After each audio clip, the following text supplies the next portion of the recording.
Good morning, students. In this class, we are going to learn a new unit called as Accounts of Partnership and Fundamentals. Partnership அப்படின்னா கூட்டாண்மை. Two or more members get together to make a business with the aim of earning profit is called as partnership firm. கூட்டாண்மை அப்படிங்கிறது என்ன? ரெண்டு அல்லது அதற்கு மேற்பட்டவர்கள் ஒன்றிணைந்து ஒரு குறிப்பிட்ட வியாபாரத்தை லாப நோக்கோடு செய்வதற்கு இசைந்தால் அதை கூட்டாண்மை பார்ட்னர்ஷிப் அப்படின்னு சொல்கிறோம். இந்த பார்ட்னர்ஷிப் அப்படிங்கிற இந்த பாடத்தை பற்றி தான் இந்த யூனிட்டில், அதாவது இந்த லெசனில் நம்ம படிக்க போகிறோம். முதலாவது, இந்த பார்ட்னர்ஷிப் அப்படிங்கிறத இந்த பாடத்தில் ஃபண்டமெண்டல் திங்ஸ், அதாவது இந்த யூனிட்டை 3 சாப்டராக டிவைட் பண்ணியிருக்கிறாங்க. First chapter unit accounts of partnership and fundamentals, அடிப்படை கருத்துக்கள். அடிப்படையாக நமக்கு கூட்டாண்மை என்பதில் என்னென்ன தெரிந்திருக்கணும் அப்படிங்கிறத குறித்ததான விஷயங்களை இதில் கொடுத்துருக்குறாங்க. முதலாவது, இந்த பாடத்தை நாம் படிக்கிறதுனால என்ன தெரிஞ்சிட போகிறோம்? What are the learning objectives of this lesson? First, we can understand the meaning and features of partnership. கூட்டாண்மையினுடைய பொருள் மற்றும் கூட்டாண்மையினுடைய சிறப்பியல்புகள் பற்றி நம்ம அறிந்து கொள்ளலாம். Second thing, to understand fixed and fluctuating capital methods of maintaining capital accounts of partners. கூட்டாண்மை கணக்குகளில் இந்த கூட்டாளிகளுடைய முதல் கணக்குகளை நிர்வகிப்பதில், தயாரிப்பதில் 2 முறைகளை கையாளுகிறோம். ஒன்று ஃபிக்ஸட் கேபிட்டல் மெத்தட், அதாவது நிலை முதல் முறை அப்படின்னு சொல்கிறோம். Another one is fluctuating capital method, மாறுபடும் முதல் முறை அப்படின்னு சொல்கிறோம். ஃபிக்ஸட் கேபிட்டல் மெத்தட், நிலை முதல். அங்கே we have to prepare 2 accounts. Fixed capital மெத்தடில் 2 கணக்குகளை தயாரிப்போம். ஒன்று கூட்டாளியுடைய முதல் கணக்கு, மற்றொன்று கூட்டாளிகளுடைய நடப்பு கணக்கு. Under fixed capital method we have to prepare 2 accounts. Number 1, partners capital account. Number 2, partners current account. இதை பற்றி நம்ம இந்த இதில் தெரிஞ்சுக்கிட போகிறோம். அடுத்ததாக ஃப்ளக்சுவேட்டிங் மெத்தட் அப்படின்னா என்னன்னு தெரிஞ்சுக்கிட போகிறோம். மாறுபடும் முதல், ஃப்ளக்சுவேட்டிங் மெத்தட். அங்கே capital will change. So only 1 accounts will be maintained for the partners called as partners capital account. அந்த கூட்டாளியுடைய முதல் கணக்கு என்ற ஒரே ஒரு கணக்கு மட்டும்தான் இந்த மாறுபடும் முதல் முறை ஃப்ளக்சுவேட்டிங் கேபிட்டல் மெத்தடில் நாம் தயாரிக்க போகிறோம். இந்த ஒரே கணக்கில் அனைத்து நடவடிக்கைகளும், that means all transactions will be entered only 1 account, that is called as partners capital account. So right from the opening capital to closing capital, all adjustments will be entered in this only 1 account called as partners capital account, so that the capital will be changed. Opening capital ஒரு அமௌண்ட்டாக இருக்கும், closing capital இன்னொரு அமௌண்ட்டாக மாறிடும். அதனால தான் அதுக்கு பேரே மாறுபடும் முதல், ஃப்ளக்சுவேட்டிங் கேபிட்டல் மெத்தட். ஸோ இந்த 2 விஷயங்களை பற்றி நம்ம தெரிஞ்சுக்கலாம் இந்த பாடத்தில். அடுத்ததாக, to understand and the calculation as well as treatment of interest on capital, interest on drawings. இங்கே நம்ம பார்க்குறோம், ஒரு பார்ட்னர்ஷிப் அப்படிங்கிற இந்த பாடத்தில் இன்ட்ரெஸ்ட் ஆன் கேபிட்டல், முதல் மீது வட்டி, தென் இன்ட்ரெஸ்ட் ஆன் டிராயிங்ஸ், எடுப்புகள் மீதான வட்டி.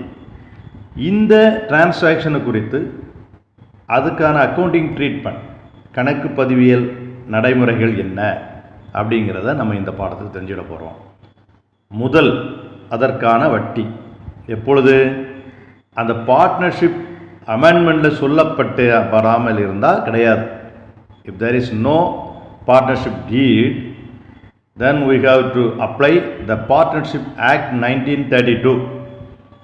அப்போ கூட்டாண்மை ஒப்பாவனம் பார்ட்னர்ஷிப் டீட் அப்படிங்கிறதுல ஸ்பெசிஃபிக்காக இன்ட்ரெஸ்ட் ஆன் கேபிட்டலை பற்றி சொல்லியிருந்தால் மட்டும்தான் interest on capital will be applicable, அப்படி இல்லைன்னா கிடையாது. அப்போது அந்த பார்ட்னர்ஷிப் டீடில் சொல்லியிருப்பாங்க. அந்த பார்ட்னர்ஷிப் டீடில் சொல்லியிருக்க இன்ட்ரெஸ்ட் ஆன் கேபிட்டலை எப்படி நம்ம பதிவு செய்வது, அதை பதிவு போகிறோம். அடுத்தது interest on drawings. Interest on டிராயிங்ஸுக்கும் அதே தான். பார்ட்னர்ஷிப் டீடில் இன்ட்ரெஸ்ட் ஆன் டிராயிங்ஸ்னால் என்னது? எடுப்பு, சொந்த செலவுக்காக பணத்தை எடுத்துக்கொள்வது. அதற்கு சொந்த செலவுக்கு பணத்தை எடுத்துக்கொள்வதற்கு வட்டி எத்தனை சதவீதம் சொல்லி அந்த பார்ட்னர்ஷிப் டீட், அதாவது கூட்டாண்மை ஒப்பாவனத்தில் சொல்லப்பட்டிருந்தால் அதனுடைய நடவடிக்கையை நம்ம செய்ய போகிறோம். அப்படி சொல்லப்படலைன்னா there is no interest on drawings அப்படின்னு சொல்லி எடுத்துக்கலாம். ஸோ இன்ட்ரெஸ்ட் ஆன் கேபிட்டல் முதல் மீது வட்டி, இன்ட்ரெஸ்ட் ஆன் டிராயிங்ஸ் எடுப்பு மீது வட்டி, இவைகளை குறித்ததான அக்கௌண்டிங் ட்ரீட்மெண்ட் கணக்கு பதிவியல் நடவடிக்கைகள் எவ்வாறு அமையும் அப்படிங்கிறத தெரிஞ்சுட போகிறோம். அடுத்தது த ரெமுனரேஷன் டு பார்ட்னர்ஸ் அப்படின்னு சொல்கிறோம். Remuneration to partners, remuneration to partners.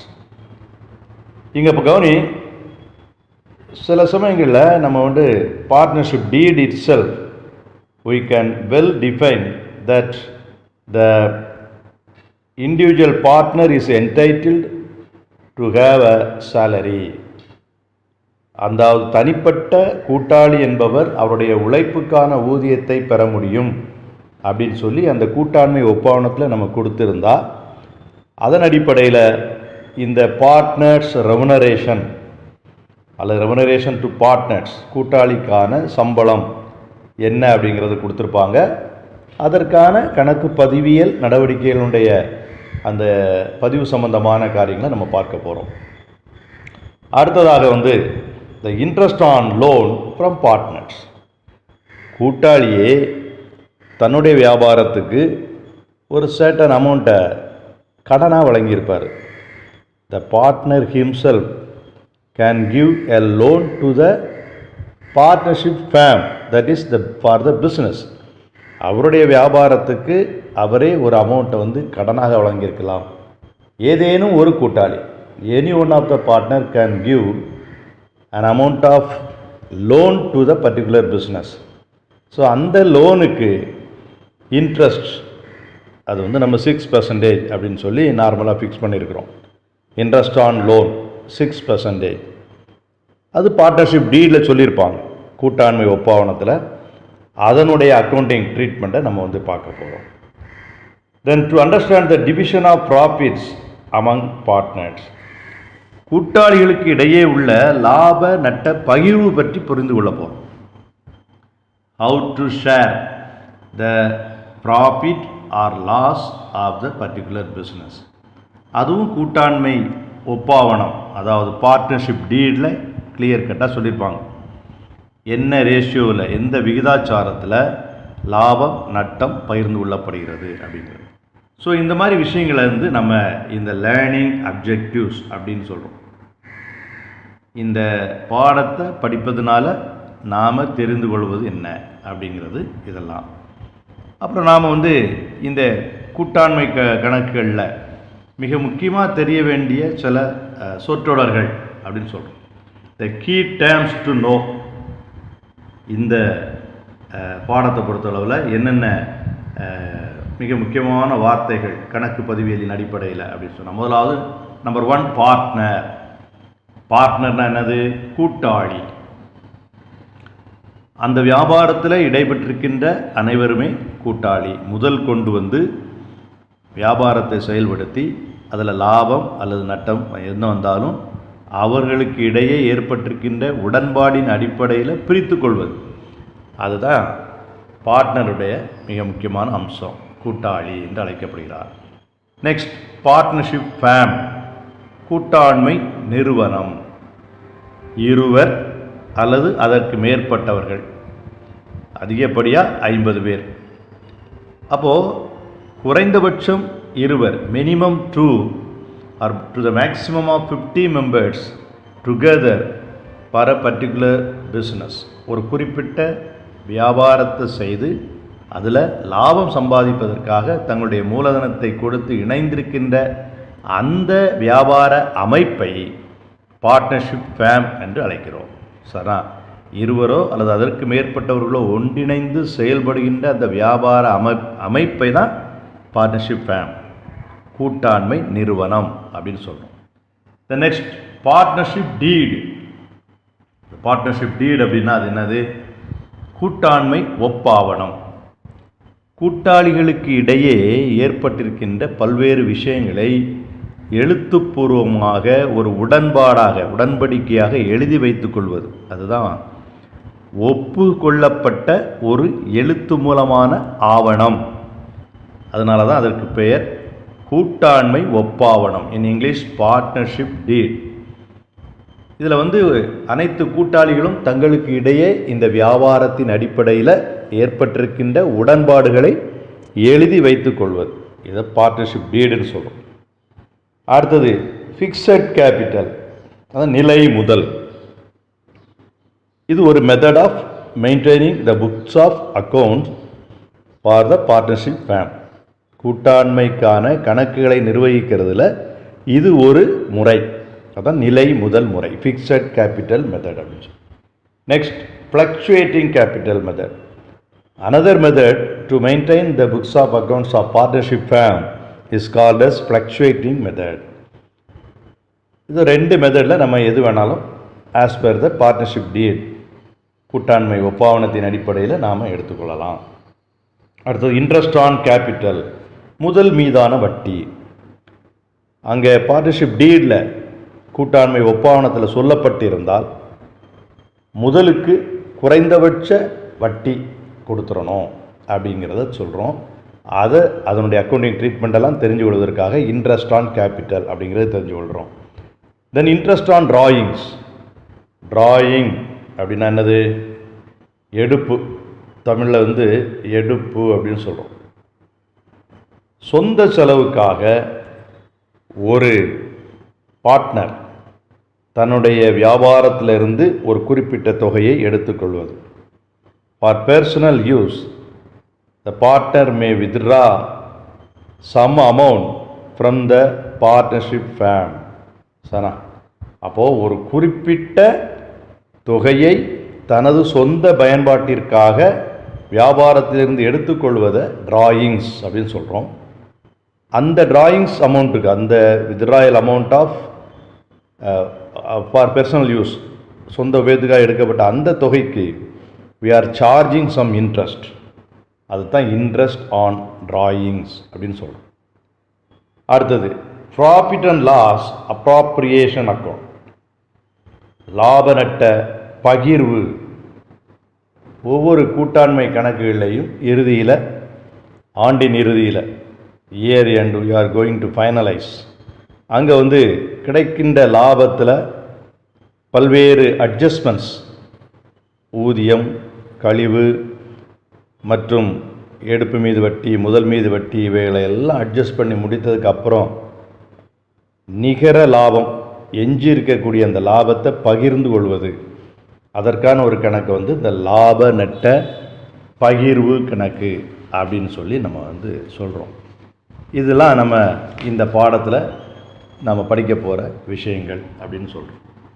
அடுத்ததாக இந்த பாடத்தில் உள்ள தியரி பார்ட் அப்படின்னு சொல்லி பார்க்கும்போது, முதலாவது பார்ட்னர்ஷிப் ஃபேம் அப்படின்னா என்ன அப்படிங்கிறதுக்கு டெஃபினிஷன், ஒரு மீனிங் அண்ட் டெஃபினிஷன் அப்படின்னு பார்க்கும்போது, partnership firm is a form of organisation where 2 or more persons carry on some business.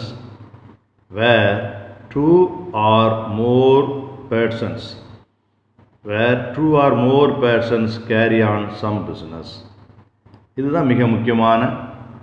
2 பேர் அல்லது அதற்கு மேற்பட்டவர்கள் ஒன்றிணைந்து இந்த ஒரு அக்ரிமெண்ட் மூலமாக ஒரு வியாபாரத்தை செய்வது. The business activity on the basis of agreement among them. இருவர் அல்லது அதற்கு மேற்பட்டவர்கள் ஒன்றிணைந்து ஒரு கூட்டாண்மை ஒப்பாவனம், ஒரு அக்ரிமெண்ட், ஒரு உடன்பாட்டின் அடிப்படையில் ஒரு வியாபாரத்தை செய்வது கூட்டாண்மை நிறுவனம் அல்லது பார்ட்னர்ஷிப் ஃபேம் அப்படின்னு சொல்லி அழைக்கிறோம்.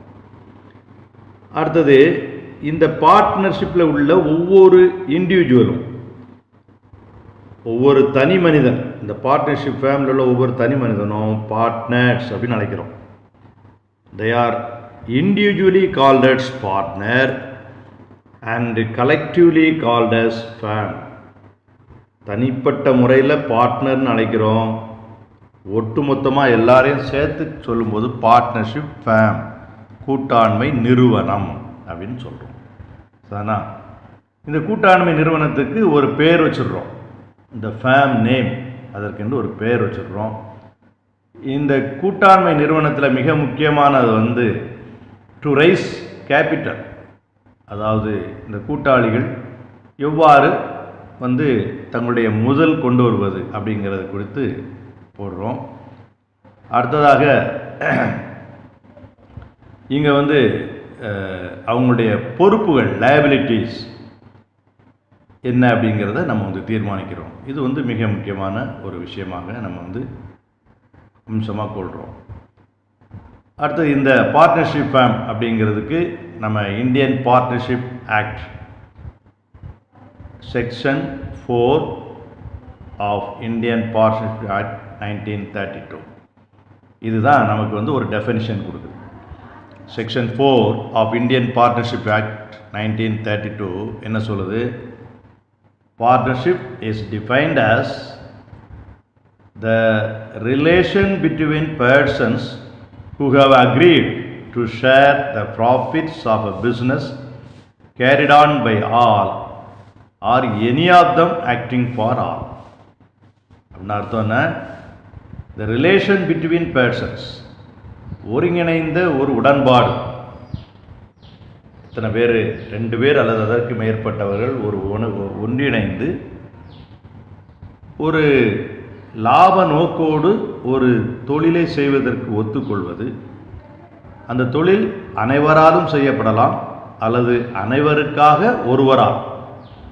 அதான் சொல்கிறாங்க, the business carried on by all, the business carried on by all or any one of them acting for all. சரிங்களா? அனைவருக்காகவும் யாராவது ஒருத்தர் அந்த பிஸ்னஸை பண்ணலாம், மற்றவங்கெல்லாம் ஜஸ்ட்டு அமௌண்ட்டை மட்டும் போட்டுருவாங்க, கேபிட்டல் மட்டும் கொடுத்துட்டு அப்படியே ஒதுங்கிக்குவாங்க. பிஸ்னஸை ரன் பண்ணுறது ஒரு பர்டிகுலர் பர்சன், அவர் ஆக்டிங் பார்ட்னர் அப்படின்னு சொல்கிறோம். சம்டைம் எல்லாருமே சேர்ந்து இணைஞ்சு பார்ட்னர்ஸை அந்த ஃபேமை நடத்தலாம். அதான் இந்த பிஸ்னஸ் அப்படிங்கிறது கேரிட் ஆன் பை ஆல், எல்லாராலும், அல்லது any of them acting for all, யாராவது ஒருத்தர் அவங்களுக்குள்ள எல்லாருக்காகவும் மற்ற எல்லாருக்காகவும் சேர்ந்து இதை section 4 of Indian partnership act 1932 அதில் நம்ம சொல்லுறோம். அடுத்து இதனுடைய இயல்புகள், what are the features of partnership firm. நம்ம இதுவரை பார்த்ததை மனதில் வச்சு நம்ம பார்க்கும்போது ஈஸியாக தெரிஞ்சுக்கலாம். முதலாவது, the number members. Partnership is an association of 2 or more persons, இருவர் அல்லது அதற்கு மேற்பட்டவர்கள். 2ங்கிறது மினிமம். The maximum number 50. இது ஒன் வேர்டில் அடிக்கடி உங்களுக்கு கேட்கக்கூடியது. The minimum number 2, the maximum limited to 50. So membership அப்படின்னு சொன்னால் partnership association may consist of minimum 2 and to the maximum of 50 members. அது ரொம்ப மிக முக்கியம். அடுத்தது, the agreement. There should be a agreement in written. அவங்களுக்குள்ள எழுத்து மூலமாக ஒரு உடன்பாடு இருக்கணும், அது மிக முக்கியம். அந்த உடன்பாடு லாப நட்டத்தை ஷேர் பண்ணிக்கிடுறது எப்படி, among the persons to share the profit or loss, அதுதான் மிக முக்கியமான விஷயம். அப்போது ஒரு லாப நட்ட நிறுவனத்தில் இந்த பார்ட்னர்ஷிப் கூட்டாண்மையில் மிக முக்கியம். அந்த அக்ரிமெண்ட்டில் சொல்லப்பட்டிருக்கிற காரியம் சிறப்பியல்புகளில் இரண்டாவது மிக முக்கியமான சிறப்பியல் என்ன அப்படின்னா, to share the profit or loss of the business. எவ்வாறு அந்த லாப நட்டத்தை பகிர்ந்து கொள்வது அப்படிங்கிறத ஓரலாக வச்சுக்கலாம் இந்த அக்ரிமெண்ட்டு, அல்லது ரிட்டனாக வச்சுக்கலாம். ஓரலாகவும் வச்சுக்கலாம், பட் ரிட்டனாக வச்சுக்கிறது ரொம்ப நல்லது அப்படிங்கிறது. மூன்றாவது சிறப்பு இயல்பு என்ன அப்படின்னு சொன்னால், அதாவது the agreement must be to carry on a business and to share the profit. ஒரு லாப நோக்கமுள்ள ஒரு செயல்பாடை செய்ய போகிறோம், அதில் எல்லாருக்கும் உடன்பாடு இருக்கணும். அந்த தொழில் நிறுவனத்தை நடத்தி அதில் இருந்து லாபத்தை சம்பாதிக்கணும், அதுதான் நோக்கம். அப்படி நோக்கம் கொண்ட அனைவருடைய ஒரு நிறுவனம் தான் இந்த பார்ட்னர்ஷிப் ஃபேம்னு சொல்கிறோம். அடுத்தது, the partnership may be carried over by all or any one of them for all. எல்லாராலும் சேர்ந்து செயல்படுத்தலாம், அல்லது யாராவது ஒருத்தர் கூட மற்றவங்களுக்காக செயல்படுத்தலாம். அது அந்த கண்டிஷனில் சொல்லப்பட்டிருக்கின்ற மிக முக்கியமான ஒரு விஷயம் அப்படின்னு சொல்கிறோம்.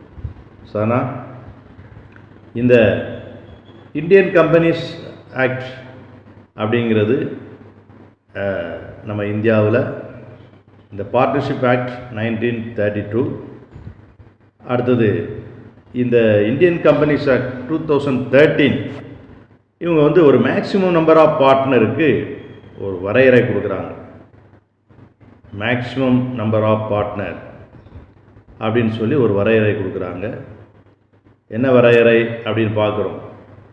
அதாவது, the number of persons which may be prescribed under this subsection shall not exceed 100.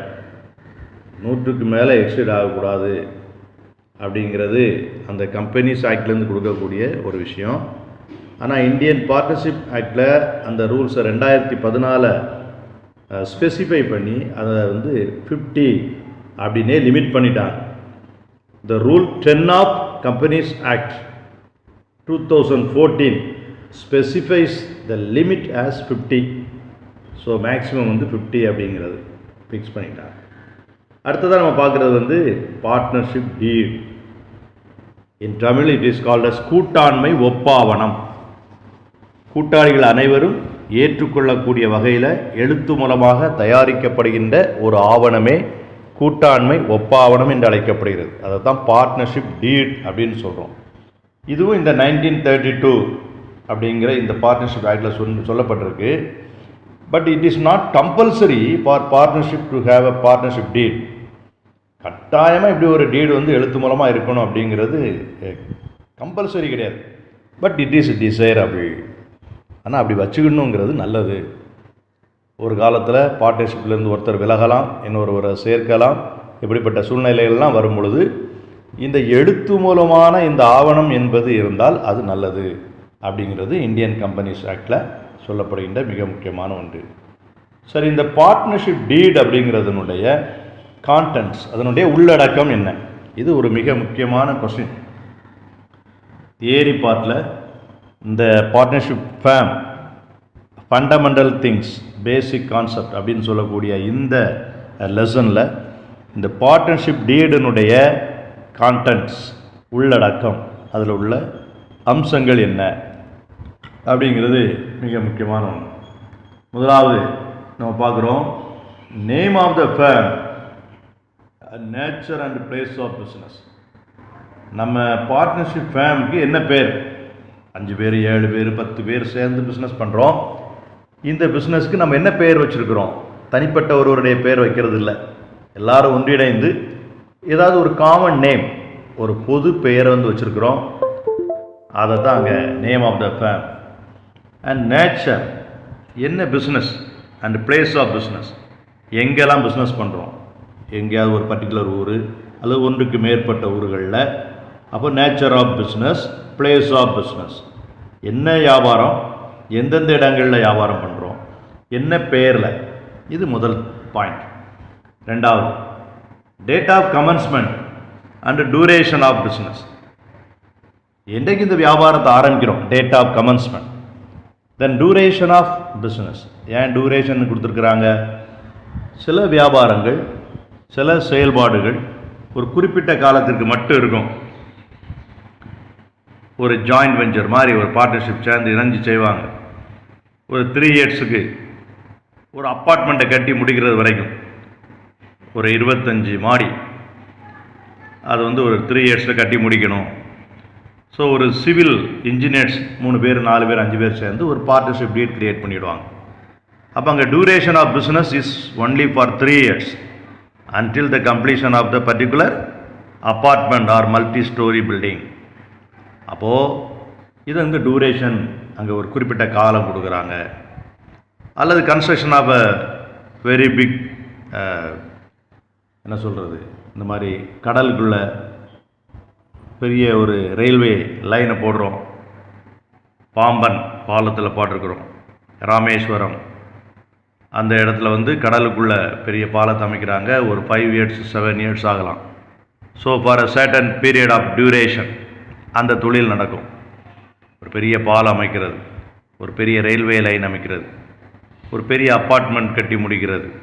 இந்த மாதிரி ஒரு குறிப்பிட்ட பீரியடுக்கு ஒரு பார்ட்னர்ஷிப் ஃபேம் வந்து வச்சுக்கலாம். அப்புறம் name and address of all partners. இந்த பார்ட்னர்ஷிப் டீடில் எல்லா பார்ட்னர்ஸுடைய பெயரும், அவங்களுடைய விலாசங்களும், அவங்களுடைய எந்தெந்த இடத்துல இருப்பிடம் எல்லாம் கிளியராக இருக்கணும்.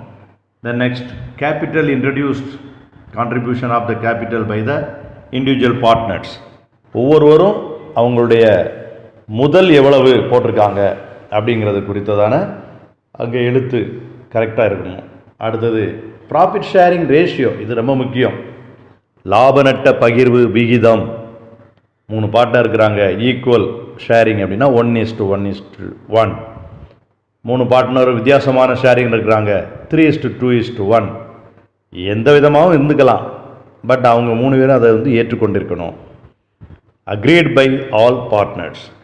The ratio of sharing should be entered in the partnership deed. மிக முக்கியமானது, அந்த கூட்டாண்மை ஒப்பாவனத்தில் எழுதப்பட்டிருக்க வேண்டிய மிக முக்கியமான அம்சங்களில் ஒன்று லாப நட்ட பகிர்வு விகிதம். The next, number 6, amount of drawings allowed to each partner.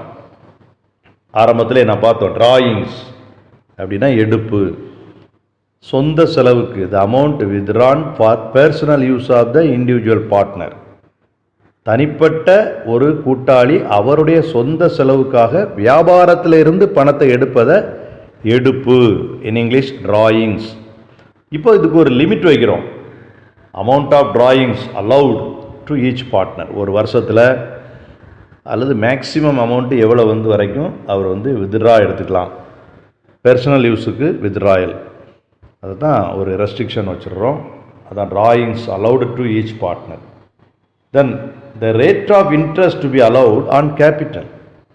The individual partners contributed capital so that they may demand a certain percentage of interest for the particular capital amount for every year. ஒவ்வொரு ஆண்டிலையும் ஒரு குறிப்பிட்ட தொகை சதவிகிதம் நமக்கு வந்து அந்த முதல் மீது வட்டி வேணும் அப்படின்னு சொல்லி டிமாண்ட் பண்ணலாம். அப்போ எல்லா பார்ட்னரும் அதை அக்ரி பண்ணி fixed percentage of interest on capital may be given to all partners capital அப்படின்னு சொல்லி அங்கே வந்து ஒரு டிசைட் பண்ணி எழுதுவாங்க. அதுதான் இன்ட்ரெஸ்ட் ஆன் கேபிட்டல். அதை எழுத்து மூலம் கொண்டு வந்துடுறோம் இந்த பார்ட்னர்ஷிப் டீடில். அடுத்தது இன்ட்ரெஸ்ட் ஆன் drawings. அது அதே மாதிரி தான், பர்சனல் யூஸுக்கு வித்ட்ரா பண்ணிட்டு போகிற அமௌண்ட்டுக்கு partners have to repay the drawings amount with the specified interest rate. அங்கே ஒரு குறிப்பிட்ட சதவிகிதம் வட்டி விகிதத்தோட அந்த பணத்தை திரும்ப செலுத்தணும். அதை நம்ம வந்து அங்கே வந்து என்ன செய்கிறோம், இந்த பார்ட்னர்ஷிப் டீடில் தெரிவிச்சிடுறோம். Then rate of interest on loans provided by partners. இந்த பார்ட்னர்ஸே, இந்த கூட்டாளிகளே, இந்த பார்ட்னர்ஷிப் ஃபேமுக்கு, இந்த கூட்டாண்மை நிறுவனத்திற்கு தேவைப்படும் பொழுது கடன்கள் கொடுக்கலாம், லோன் வழங்கலாம். அப்படி லோன் வழங்கும் பொழுது அந்த லோன் அமௌண்ட்டை வட்டியோடு திரும்ப கொடுக்கணும். அப்போ interest on loan given by the partners, அது அங்கே சொல்லப்பட்டிருக்கும். Then maintenance of accounts and audit procedures. என்ன மெயின்டெனன்ஸ் ஆஃப் அக்கௌண்ட்ஸ்னு ஏன் சொல்கிறோம்? அங்கே there are 2 ways. One is fixed capital method. Another one is fluctuating capital method. Fixed capital method, நிலை முதல் முறை. Fluctuating capital method, மாறுபடும் முதல் முறை அப்படின்னு சொல்லி 2 method of maintaining books of accounts இருக்குது. அதில் எது மெயின்டைன் பண்ணணும், என்ன ஆடிட் பெர்ஃபார்மன்ஸு ப்ரொசீஜர்ஸ்லாம் வச்சுக்கணும், இது எல்லாமே இங்கே வந்து பார்ட்னர்ஷிப் டீடில் நம்ம சொல்லியிருக்கணும். Then procedure for admission of a new partner. 2-3 years run பண்ணிகிட்டே இருக்கும் பார்ட்னர்ஸ், நல்லா போயிட்டுருக்கு. யாராவது புதுசாக ஒரு new partner, new person wants to come inside of the business, அப்போ நியூ பார்ட்னர் அட்மிஷன், அதுக்கு என்ன ப்ரொசீஜர், அது நம்ம வந்து என்ட்ரு பண்ணிடுறோம். Then the procedure for retirement of a partner. ஒரு ஆள் திடீர்னு ரிட்டையர்மெண்ட் ஆகிறார், எனக்கு நம்ம போதும் பிஸ்னஸ் வேண்டாம். So how to settle the accounts, is capital and the profit sharing amount எல்லாத்தையும் எப்படி செட்டில் பண்ணுறது, அங்கே வந்து நம்ம வந்து எல்லாமே வந்து என்டர் பண்ணியிருக்கணும். Then the various method of valuation of goodwill, valuation of assets and liabilities. ஒரு ஆள் அட்மிஷன் ஆகும்போதோ, when a new partner come inside or a partner retire, both time we have to settle the accounts. Retirement ஆகும்போதோ அல்லது new partner admission ஆகும்போதோ அக்கௌண்ட்ஸை settle பண்ணுறதுக்கு the valuation of assets and liabilities and valuation of goodwill is very much important. அதை இங்கே detail சொல்லியிருக்கோம். Then appointment of எக்ஸிக்யூட்டார்ஸ் in case of death of a partner. ஒரு ஆள் இறந்து போகிறாரு, அந்த டைமில் அவருக்கு எந்த பாதகமும் இல்லாமல் அவருடைய பணங்களெல்லாம் அவருக்கு அவருடைய பங்குக்கான முதல் மற்றும் லாப வருமான விகிதங்கள் அனைத்து பணம் போய் சேரணும் அப்படின்னா இந்த கோர்ட் வந்து அவருக்கு வந்து ஒரு ஆளை நியமிக்கலாம். அதான் அப்பாயின்மெண்ட் ஆஃப் எக்ஸிக்யூட்டார். அந்த இறந்து போன அவருக்கு பதிலாக கோர்ட்லேருந்து நிர்வகிப்பதற்காக ஒரு ஆளை வந்து நியமிக்கிறோம். அதை குறித்ததான அப்புறம் அவருடைய வாரிசுதாரருடைய விஷயங்கள், அவர் தொடர்ந்தால் பிஸ்னஸில் இருக்கலாமா, இருக்கணுமா, வெளியே போகிறாரா, அதை பற்றி உள்ள விஷயங்கள். Then settlement of accounts on dissolution of the firm. இது ஃபைனலாக ஒரு பிஸ்னஸை வந்து நம்ம வந்து முடிச்சிட போகிறோம். இந்த பார்ட்னருக்குள்ள பிரச்சனை வந்துடுச்சு, இன்னும் அவங்க தொடர்ச்சியாக பார்ட்னராக நீடிக்க விரும்பலை அப்படின்னா அந்த டைமில் அந்த பிஸ்னஸை அதோடு செட்டில் பண்ணுறதுக்காக என்ன பண்ணுறாங்க, அவங்க ஒரு செட்டில்மெண்ட்டு எப்படி பண்ணணும் அப்படிங்கிறதுக்காக ஒரு ரெசல்யூஷன் கொடுத்துட்றாங்க. அது இப்போது டிசல்யூஷன் டைமில், அதாவது கூட்டாண்மை கலைப்பு அப்படின்னு சொல்கிறோம், பார்ட்னர்ஷிப் டிசல்யூஷன். அப்போ பார்ட்னர்ஷிப் வந்து எப்போ கலைக்கப்படுதோ அப்போ எப்படி செட்டில் பண்ணுறது, இதை குறித்ததான விஷயங்களை இந்த பார்ட்னர்ஷிப் டீடில் சொல்கிறோம். ஸோ இந்த பார்ட்னர்ஷிப் டீட் அப்படிங்கிறது ஒரு மிக முக்கியமான ஒன்று. இது வந்து 5 மார்க்ஸ் கொஸ்டின்ஸில் இந்த லெசனில் கேட்கப்படக்கூடிய ஒரு முக்கியமான கேள்வி. கான்டென்ட்ஸ் ஆஃப் பார்ட்னர்ஷிப் டீட் அப்படின்னு சொல்லக்கூடியது. ரைட். இப்போ நெக்ஸ்ட்டு நம்ம பார்க்குறது வந்து இந்த பார்ட்னர்ஷிப் டீட் அப்படிங்கிறது ஒருவேளை இல்லாமல் இருந்தால், அதான் முதல்ல பார்த்தோம், பார்ட்னர்ஷிப் டீடுங்கிறது it's not a compulsory one, கட்டாயமானதாக்கப்பட்டல. இது பார்ட்னருடைய விருப்பத்தின் அடிப்படையில் வைத்துக்கொள்வதுதான். ஆனால் வைத்துக்கொள்வது டிசைரபிள், அது வந்து நல்லது அப்படின்னு சொன்னோம். ஒருவேளை இந்த பார்ட்னர்ஷிப் டீடு அப்படிங்கிறது நம்ம வந்து உருவாக்கலை, அந்த குறிப்பிட்ட கூட்டாண்மை நிறுவனத்தார் ஒரு தனி பார்ட்னர்ஷிப் உள்ளடக்கத்தை எழுத்து மூலம் உருவாக்கலை அப்படின்னா த இந்தியன் பார்ட்னர்ஷிப் ஆக்ட் 1932 என்ன பேசிக் ரூல்ஸ் சொல்லுது. ஸோ அதனால் நாம் சிலர் சட்டத்திட்டங்களை உருவாக்கிக்கொள்ளலாம். அப்படி சட்டத்திட்டங்களை உருவாக்கலை, நாம் இந்த கூட்டாளிகள் இந்த பார்ட்னர்ஷிப்பில் இருக்கிறவங்க அப்படி உருவாக்கலை அப்படின்னா இந்தியன் பார்ட்னர்ஷிப் ஆக்ட் 1932 சில பேசிக் ரூல்ஸை கொடுத்துருக்கு. அது என்ன அப்படின்னு பார்க்குறோம். முதலாவது ரெமுனரேஷன் டு பார்ட்னர், அதாவது செக்ஷன் 13 சப்டிவிஷன் ஏ என்ன சொல்லுது அப்படின்னா, நம்ம பார்ட்னர்ஷிப் டீட் அதாவது கூட்டாண்மை ஒப்பாவனத்தில் சொல்லப்படாத சூழ்நிலையில் எந்த கூட்டாளிக்கும் சம்பளம் அப்படின்னு சொல்லி கொடுக்கக்கூடாது, அவங்க வந்து லாப நட்டத்தை தான் எடுத்துக்கணும் அப்படின்னு சொல்கிறோம். அடுத்தது the profit or loss, the profit sharing ratio, அது செக்ஷன் 13 சப்டிவிஷன் பி என்ன சொல்லுது அப்படின்னா, profit and losses are to be share by partners equally.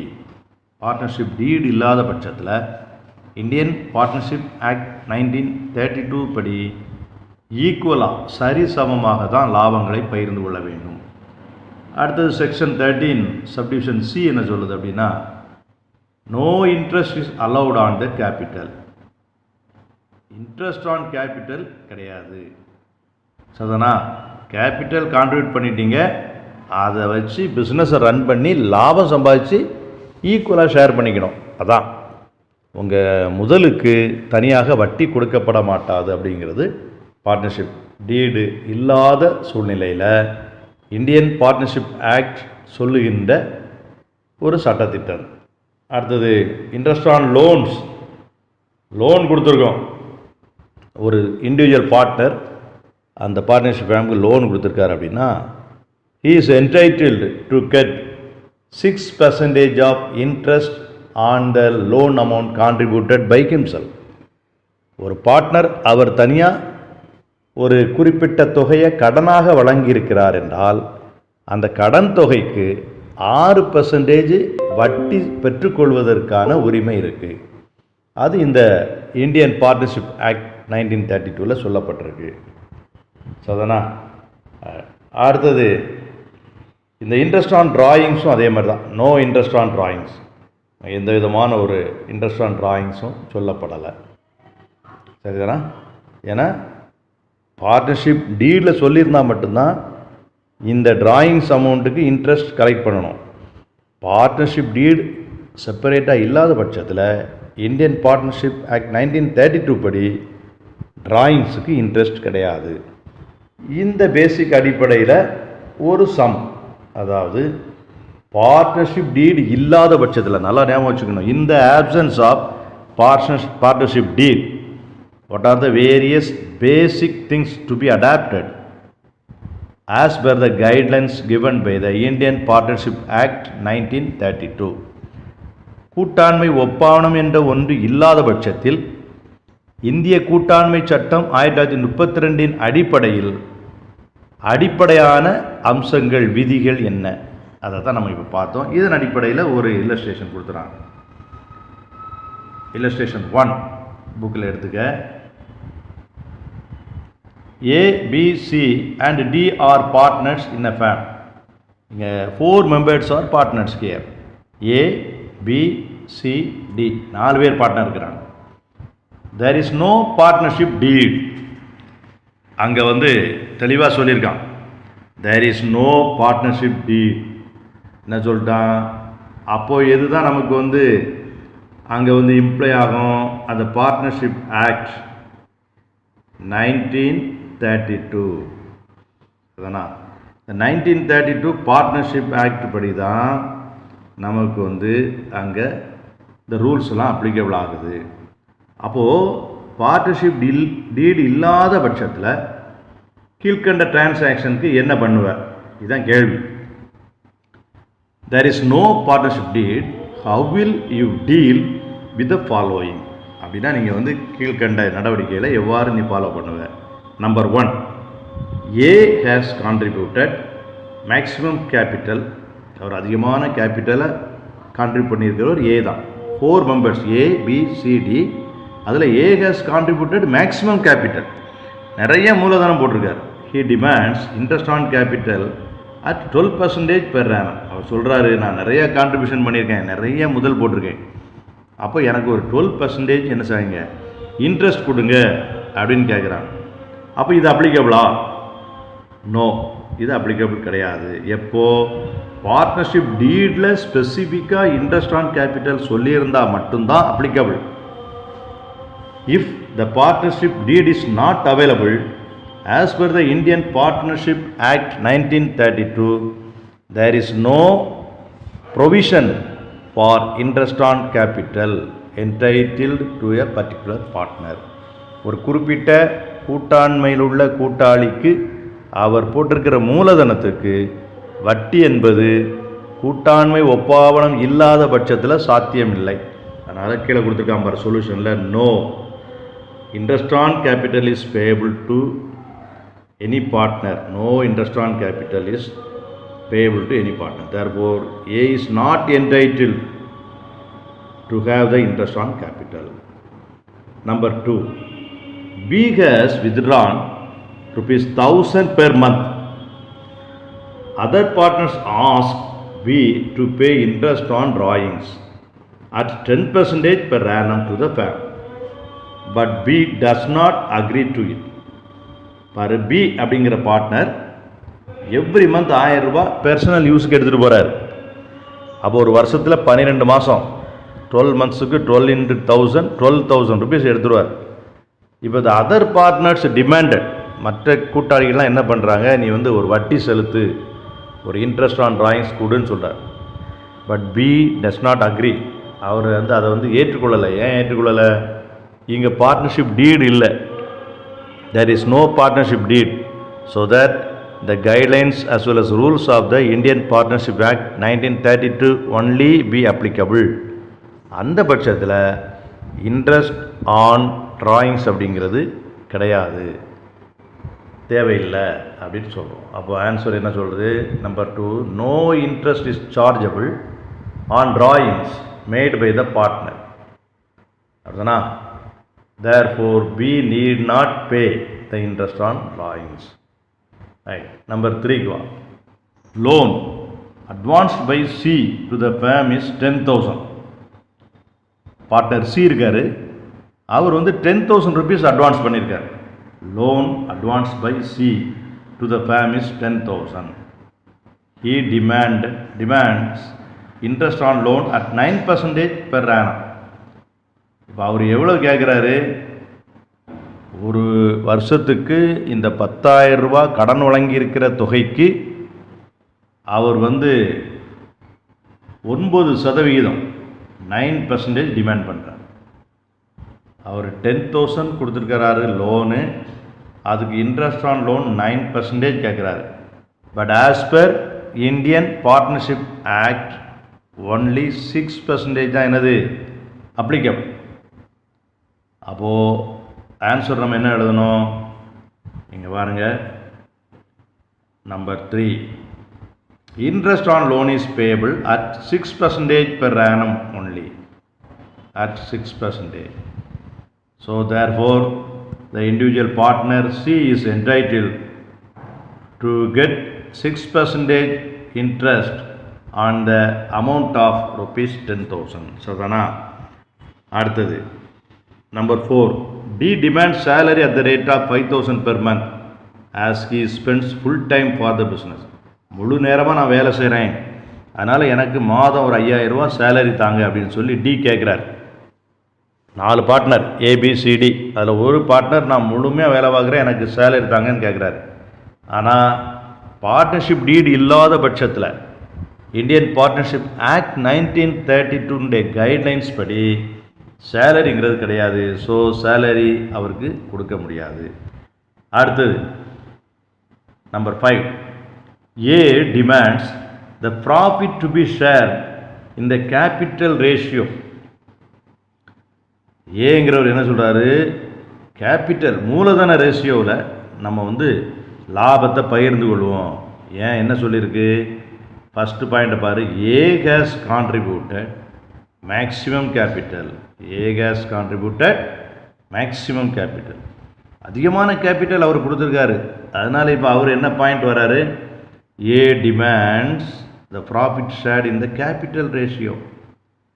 அந்த மூலதனத்தின் அடிப்படையில் நம்ம லாபத்தை பகிர்ந்து கொள்வோமே அப்படின்னு கேட்குறார். But B, C and D do not agree. அவங்க எல்லாரும் அதெல்லாம் முடியாது. ஒன்லி ஈக்குவல், அப்படிதானா? Only equal. ஏன்? நம்மகிட்ட அக்ரிமெண்ட்லாம் இது வரைக்கும் எதுவும் போடலை. As per Indian companies act, Indian partnership act 1932, when there is no partnership deed, only equal sharing ratio should be adopted among the partners. அது ரொம்ப முக்கியமான ஒரு விஷயம். அதன் அடிப்படையில் இதுக்கு என்ன சொல்யூஷன் சொல்கிறோம்? நம்ம வந்து profit should be distributed equally. Profit should be distributed equally. இது ஆஸ் பர் ஆக்ட் படி. சரிதானா? ஸோ இது இந்த சம் வந்து ஒரு 2 மார்க்ஸ் கொஸ்டினில் இது மாதிரி ஏதாவது ஒரு 4 டிரான்சாக்ஷனை கொடுத்து இந்த 4 டிரான்சாக்ஷனுக்கு அதில் மேலே கிளியராக கொடுத்துருப்பான். அதாவது when there is no partnership deed, அது முக்கியம். when there is no partnership deed, how will you deal? அப்போ பார்ட்னர்ஷிப் டீடு இல்லாட்டா நம்ம எப்படி டீல் பண்ணணும்? அந்த பார்ட்னர்ஷிப் ஆக்ட் 1932 கைட்லைன்ஸ் படி. சரிண்ணா, பார்ட்னர்ஷிப் டீடு இல்லாத சமயம் எப்போ? அப்போ பார்ட்னர்ஷிப் ஆக்ட் படி கைட்லைன்ஸ் என்ன கொடுத்துருக்கோ அதன் அடிப்படையில் நம்ம இந்த டிரான்சாக்ஷனுக்கு தீர்வு காண வேண்டும் அப்படிங்கிறது ஒரு முக்கியமான ஒரு விஷயம். சரிண்ணா, இது நாம் தெரிஞ்சுவிட வேண்டிய ஒரு முக்கியமான காரியம். அப்போ இந்த ஒன்றாவது இல்லஸ்ட்ரேஷனை நீ கவனமாக நீ பார்த்து இதன் அடிப்படையில் உன்னுடைய எக்ஸசைஸ் 1 அங்கே நீ போகிற எக்ஸசைஸ் 1 நீ பார்க்குற எக்ஸசைஸ் 1 அங்கே சொல்லியிருக்கு Akash and Bala, Chandru and Daniel. அங்கே 4 பேர் கொடுத்துட்றான். ஏபிசிடிங்கிறதுக்கு போலாம். A for Akash, B Bala, C Chandru and D Daniel. 4 பேர் இருக்காங்க. இவங்க பார்ட்னர்ஷிப் டீட் வச்சுக்கல. There is no partnership deed. அப்போ இந்த பார்ட்னர்ஷிப் டீடு இல்லாத பட்சத்தில் இவங்க டிரான்சாக்ஷனை எப்படி டீல் பண்ணிக்கிறது அப்படின்னு சொல்லி ஒரு 4-5 டிரான்சாக்ஷன் கொடுத்துருக்குறாங்க. அந்த டிரான்சாக்ஷனுக்கு நீ சொல்யூஷன் எழுதும். ஸோ இந்த இல்லஸ்ட்ரேஷன் 1 ரொம்ப கேர்ஃபுல்லாக நீ ரீட் பண்ணிவிட்டு இதன் அடிப்படையில் exercise 1 you have to go to exercise number 1. இதை நீ பார்த்து இந்த சொல்யூஷன் ஆன்சரை நீ இதே மாதிரி எழுதி டைப் பண்ணி நீ நோட்டில் எழுதி உன்னுடைய அக்கௌண்ட்ஸ் நோட்டில் இந்த ஆன்சரை எழுதி சொல்யூஷன் ஃபார் டிரான்சாக்ஷன் 1 டிரான்சாக்ஷன் 2 அப்படின்னு சொல்லி எழுதிடணும். எழுதி அதை ஃபோட்டோ காப்பி எடுத்து என்னுடைய நம்பருக்கு நீ என்ன செய்யணும்? அனுப்பணும். அப்போ இன்றைய நாளில் நாம் பார்த்த இந்த பாடத்தில் என்ன பார்த்துருக்குறோம்? முதலாவது பார்ட்னர்ஷிப் ஃபேம் அப்படின்னா என்ன? What is the meaning of the partnership firm? இந்த பார்ட்னர்ஷிப் ஃபேம் அப்படிங்கிறதுல அக்கௌண்ட்ஸ் ஆஃப் பார்ட்னர்ஷிப் ஃபேம்ஸ் அதில் ஃபண்டமெண்டல் இந்த லெசன் 3 இதை ஸ்டார்ட் பண்ணியிருக்கிறோம். இதில் என்னெல்லாம் பார்த்தோம் கான்டென்ட் அப்படின்னா டெஃபினிஷன் பார்த்தோம், ஃபீச்சர்ஸ் பார்த்தோம், அப்புறம் இந்த பார்ட்னர்ஷிப் டீடுனா என்னன்னு பார்த்தோம். What you mean by partnership deed? What are the various contents of partnership deed? அது மிக முக்கியமானது. The various contents of partnership deed அது அடிக்கடி கேட்கக்கூடியது. அதில் ஒரு 16 பாயிண்ட்ஸ் இருக்குது. கான்டென்ட்ஸ் அப்படின்னா உள்ளடக்கங்கள். பார்ட்னர்ஷிப் டீட் அப்படின்னா கூட்டாண்மை ஒப்பாவணம். அனைத்து கூட்டாளிகளாலும் ஒப்புக்கொள்ளப்பட்ட இந்த ஆவணத்தில் இடம்பெற வேண்டிய விஷயங்கள் எதெல்லாம் இருக்கும் அப்படிங்கிறது ரொம்ப சிம்பிளாக தான். நம்ம அப்படியே யோசித்து பார்த்தாலே ஒரு பிஸ்னஸ்னால் ஜெனரலாக என்னென்ன இருக்கும் அப்படின்னு நம்ம பார்த்துட்டோன்னா அந்த பார்ட்னர்ஷிப் டீட் அப்படிங்கிறதுனுடைய அந்த சிறப்பு அம்சங்கள் அதில் இடம்பெற்றிருக்கக்கூடிய விஷயங்கள் என்ன அப்படிங்கிறத நம்ம ஈஸியாக கண்டுபிடிச்சிடலாம்.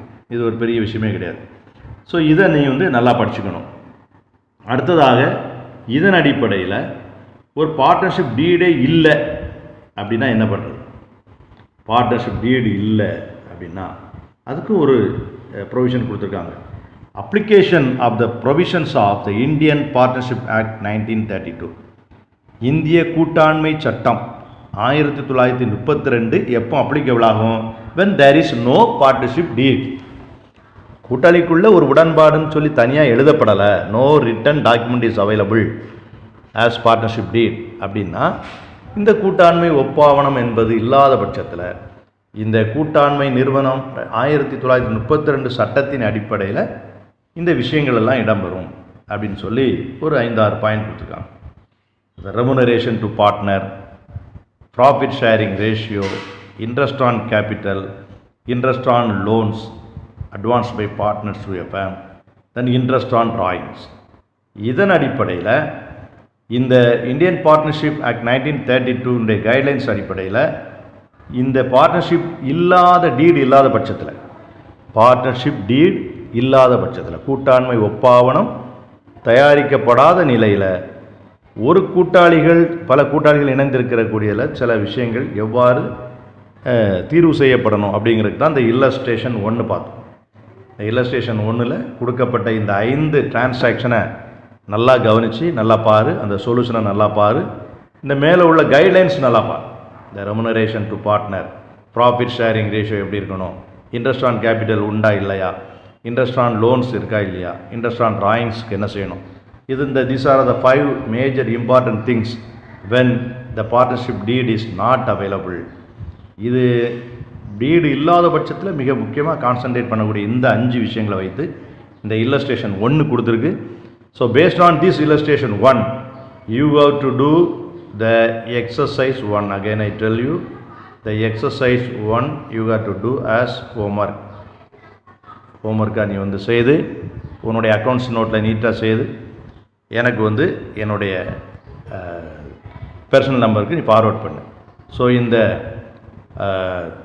யூனிட் 3, அதாவது 3வது lesson accounts of partnership firms, அதில் ஃபண்டமெண்டல் திங்ஸ், நிறைய ஃபண்டமெண்டல் திங்ஸ் 1 by 1 படிக்க போகிறோம். முதலாவது இன்றைக்கு நாம் படிச்சிருக்கிற விஷயம் என்ன, when there is no partnership deed, partnership deed இல்லாத பட்சத்தில் இந்தியன் பார்ட்னர்ஷிப் ஆக்ட் 1932 அடிப்படையில் ரெமுனரேஷனை பற்றி என்ன சொல்லியிருக்கு, ப்ராஃபிட் ஷேரிங்கை பற்றி என்ன சொல்லியிருக்கு, இன்ட்ரெஸ்ட் ஆன் கேபிட்டல் என்ன சொல்லியிருக்கு, இன்ட்ரெஸ்ட் ஆன் டிராயிங்ஸ் பற்றி என்ன சொல்லியிருக்கு. இதன் அடிப்படையில் ஒரு சம் பார்த்துருக்கோம் இல்லஸ்ட்ரேஷன் 1. ஸோ இதை கவனத்தில் வைத்து நீ பார்த்துக்க. இந்த பார்ட்னர்ஷிப் டீடினுடைய கான்டென்ட்ஸ், உள்ளடக்கங்கள், தியரி பார்ட்டையும் நல்லா நீ என்ன செய்யணும், படிச்சுக்கணும். Okay, see you.